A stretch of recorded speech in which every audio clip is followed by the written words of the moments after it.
Humor i životna radost najbolja je potpora onima koji su bolesni i pate.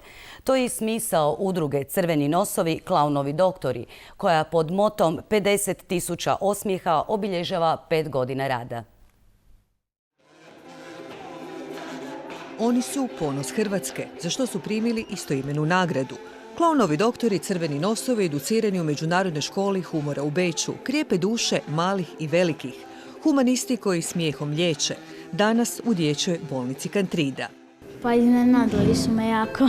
Budući da često posjećujemo Kantridu, susreli smo se s ovim divnim ljudima koji ovdje rade i definitivno će to olakšati trenutke i nama kao roditeljima i djeci. Zaista divna ideja, iskreno će svi, dok je Crvenim nosovima ključni cilj da njima u biti isto donesemo neki drugi način liječenja kroz smijeh, zabavu, igru. I nas je trenutno 12 u Hrvatskoj i ove godine baš slavimo 5 godina postojanja u Hrvatskoj i nekako mene ispunjuje taj posao. Puno zadovoljstva, osmijeh djece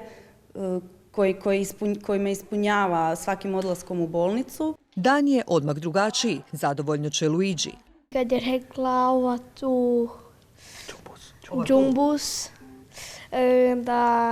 da će se sad pretvoriti loptica u crvenu. Mjesečno iz mame osmijeh, zabave nam djecu, zabave nas. Samo lani nasmijali su gotovo 12.000 nemoćnih i bolesnih.